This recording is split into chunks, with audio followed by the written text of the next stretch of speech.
Well, probably one of the biggest stories of the year 2010. In that year, on March 26th, the Cheonan sank off the country's west coast, killing 46 South Korean sailors.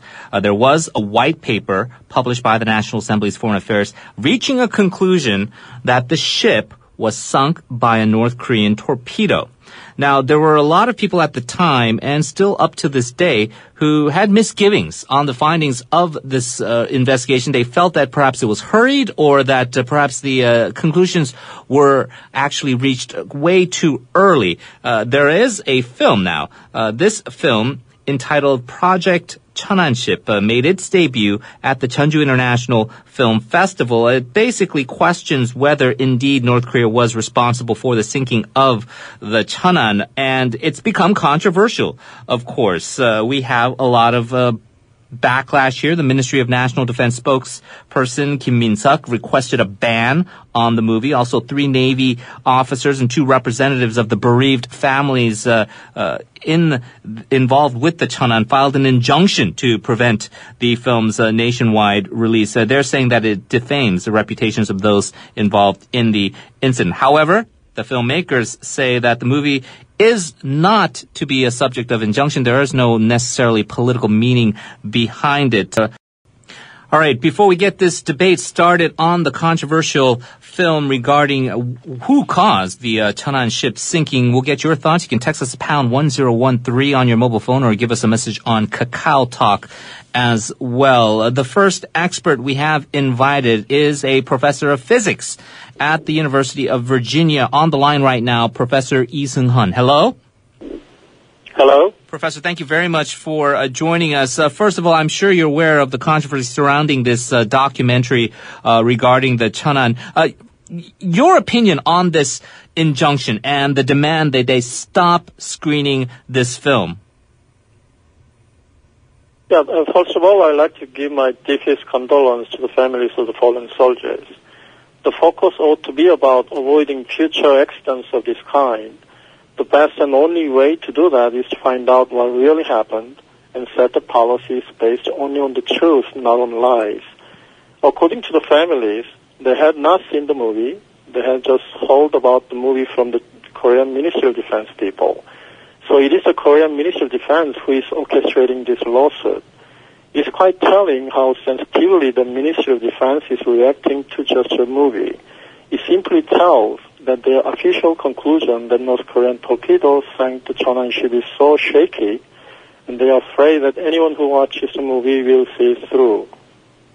Okay, there is, I guess, one school of thought here, Professor. The director, the title of this film, Project Cheonan Ship, saying this is a documentary. Now, I guess the natural inclination is that people who think of a documentary think, wow, they are depicting the real life truth. It's sort of like a news report, I suppose. And so we have these bereaved family members as well as 3 Navy officers who are trying to get this film prevented from being released and stop spreading, I suppose, unjust suspicions. Your opinions? The Korean people are intelligent enough to find out what is the truth. If the content of the movie is wrong, then people will find it out and simply not go to watch the movie. We gotta trust Korean people. And any democratic society must allow any critical opinion. Whether this movie can be shown in theaters will be a litmus test of Korea's democracy.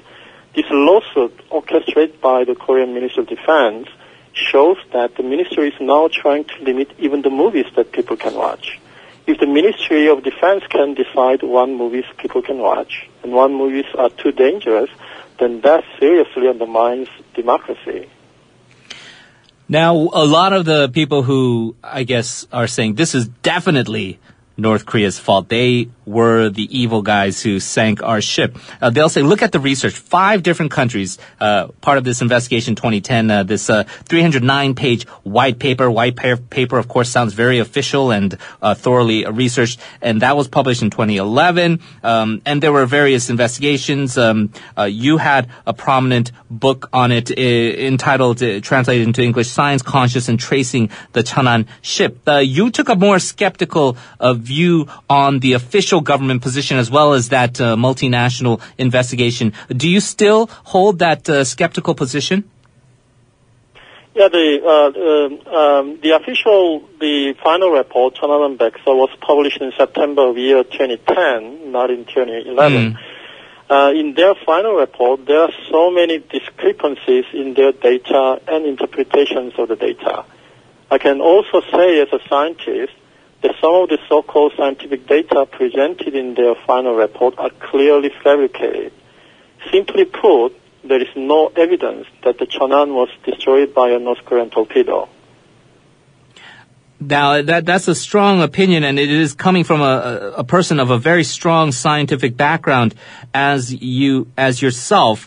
There is, of course, a political element to this as well, Professor Lee, as I'm sure you well know. The movie is being, I guess, tossed around like a hot potato between the left and the right. Do you think the film is perhaps one of the ways to express the views or frustrations of the opposition?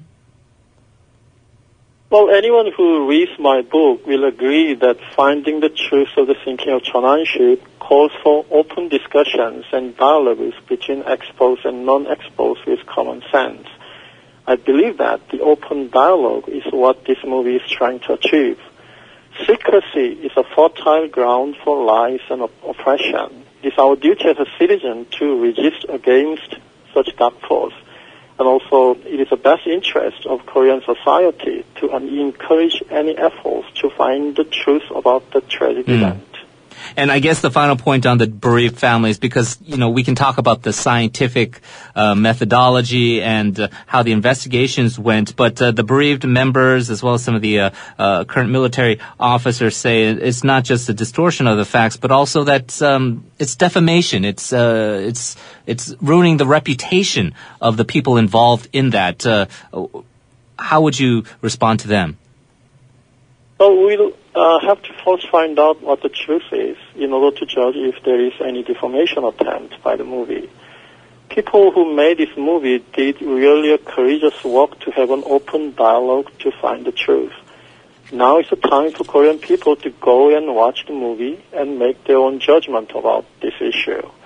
The Korean Congress should reopen an investigation of the cause of the Cheonan sinking, and the investigation must be carried out by a group of experts independent of the Ministry of Defense and the government as a whole. And that is probably the best, most objective way to find the truth. All right, fair enough. Professor Lee, thank you very much for your time.